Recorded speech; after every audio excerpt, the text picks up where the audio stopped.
Hello and welcome back to Game Start. I'm your host Bardic Knowledge, and I have opened all those doors. I'm right in front of the sewer access, so I'll hop right in there real quick. But one of the things I got was the gold stud that I talked about a few episodes back. So I gave it to Marl because it reduces MP costs to a quarter, and that's very important for a healer. Which honestly, I think I'll swap out Luca for a little bit, both to show off the gold stud, and so that Ayla and Marl can get some dual techs. Bandits must report to Sir Crawley. Now, I am excessively overpowered for this area, because I was supposed to go in here on my first trip to 2,300.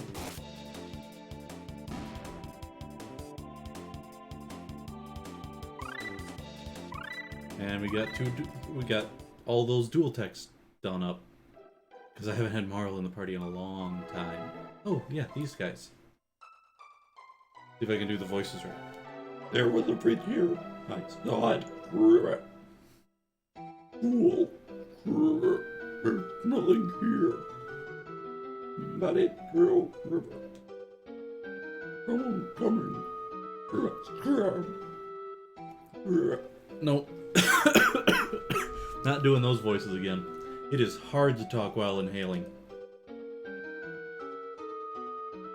Wow. I was not expecting that to be as difficult as it was. So, oh. This is a tad on the spooky side. Bad place. Much danger. Yeah, they did give everyone lines for going through here. Probably even the character that you're not supposed to have yet, just to be on the safe side. I'm not going to bother reading this note because I know what it says. It says that loud noises attract enemies. So you have to not talk to the cat, not kick the can into the can, which is something you can do entirely by accident, not interact with the squeaky cheese. Why would cheese be squeaky? I have no idea. And not use the save point. And there, just like that, you're through. New enemies.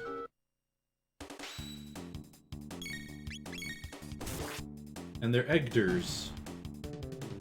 So, like I said, I was going to show off Marl's new abilities. Everything costs 1 until you get to haste, which it costs 2. Ice 2 costs 2. It's... Excuse me, it is amazing.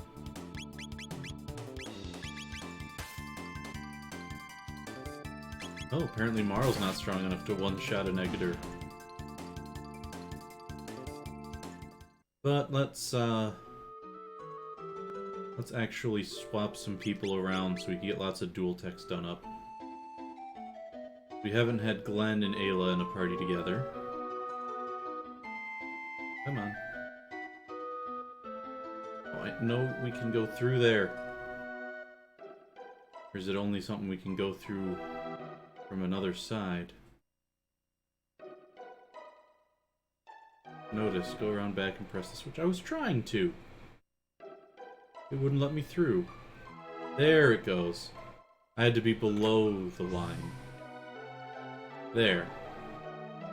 That feels off. Oh, and then we've got Boss and Underling again. Press the switch and the bridge opens, Ribbit. Oh, switch on, Ribbit. Ribbit. It's out of reach, Ribbit.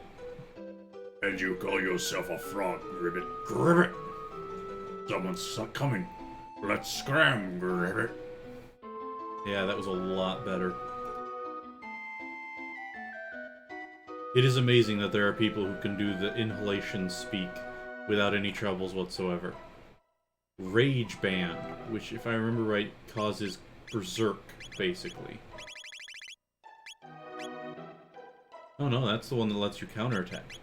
Berserker's the one that makes you Berserk. Go figure. But, let's see, because I can't fight those guys yet. I need to flip the switch. There's a boss fight here. So, let's just jump into it. The three of them are almost here. Coming through the sewer like they own it. They must have a death wish. We shall teach them a lesson. Let's show them. Just let them come through here. They'll be chopped liver. Oh no, this is Sir Crawley, so it's...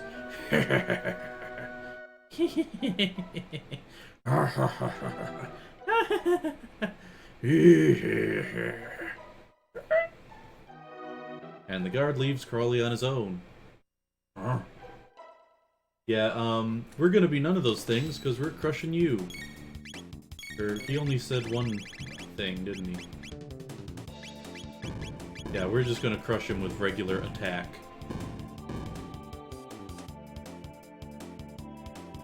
Oh, must be an HP to 1 type attack.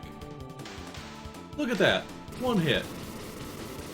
Sure, it was a critical, but still. And I thought I was overpowered before. So, Slurp Kiss. Bubble Hit. Let's heal up Glenn.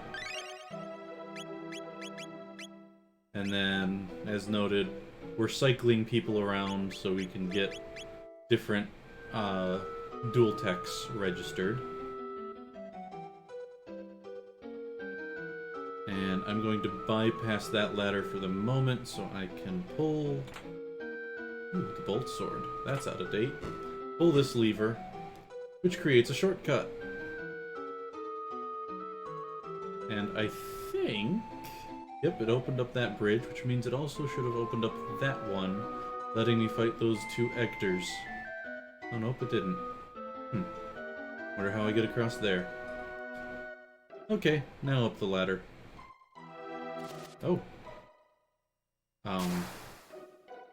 Hello, guys. Wasn't expecting to see you here. Hey, Marl. Let's show off your super cheap ice too. Oh, wow. You electrocuted the guy wearing the lightning absorption armor. How wonderful. Ice Water, Glacier, and ooh, the Triple Tech Arc Impulse. That one is sort of on the cover of the game because it's got Marl, Glenn, and Chrono attacking a Heckran in a snowy field, except that it's not... except that Marl is using fire magic in the cover art. And that's obviously not what she uses. But yeah, swap out the next person, Marl and Robo. So there's no fighting to be had here in Keeper's Dome. Because you're supposed to come here earlier and see this new and Balthazar. Please do not disturb my slumber. I don't think that was the voice I gave the news, but this is a special new. Yeah, I can't access any of these, but you're supposed to see the new and Balthazar walking around this area, and Balthazar muttering to himself. Because the Guru of Reason went mad. So this is his notes. You can't proceed without examining each one. To those who opened the door, I am Balthazar, the Guru of Reason. I once lived in the kingdom of Zeal. A great disaster and zeal somehow threw me into this era. To my surprise, Lavos exists here, and I suspect in other periods as well. Aeons ago, Lavos descended from the heavens. Burrowing deep into the world's core, he began to consume our planet's energy and grow stronger. Lavos disappeared briefly, when he was summoned away by a mighty wizard who lived in Guardia in the year 600. In 1999, Lavos claims this area and reigns from high atop Death Peak. Lavos continues to replicate. Like a giant parasite, he is consuming our world. Forced to live here, I continued to conduct research on Lavos, but I am growing old, and it's impossible to keep sane in such trying times. So before I lose it completely, I shall safeguard my data and my ultimate creation. How I long to return home, but I have grown frail. So you who have opened the door, I leave things in your hands. Only by mastering time itself do you stand a chance against Lavos. The odds will be against you, but you are true heroes. The world is in your hands. Open now the last door, and take what you find there. My last invention, my wings of time. Which ironically doesn't actually have wings. So now we get our primary vehicle, sort of. We gotta examine both ends. The Wings of Time. I believe I have heard of this device. Wow, this is amazing. How do you tell the front from the back? Well, the back's got a point on it and the front's rounded. I mean, really, it's definitely not symmetrical. And here comes the Balthazar new with the seats for the epic. Oh, look at all these spoilers. That's like 5-second spoiler, because... Scared you, didn't I? It's me, Balthazar. I copied my memory into this thing. What do you think? Anyway, there's something I need to explain. Namely, how to transcend time. Press the Y button for the time gauge. Then use the L and R buttons, or the arrow key buttons, to select an era. Oh yeah, before you go, why don't you... Name my time machine. We'll stick with the epic. Hop aboard.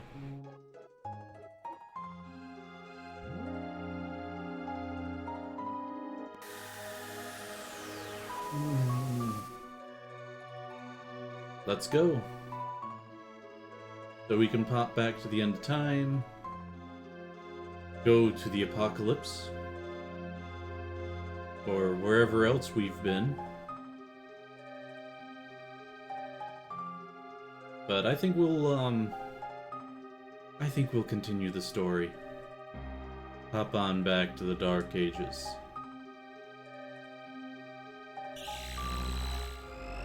Which I believe is called the Age of Antiquity in the DS re-release, which I like a bit better than the Dark Ages. Unbelievable energy! As if the sum total of all the human spiritual power that has ever existed was somehow being amplified. How could you measure that? Honestly, Robo, do you have like a soul gauge or something? Awesome! Epic's capable of this?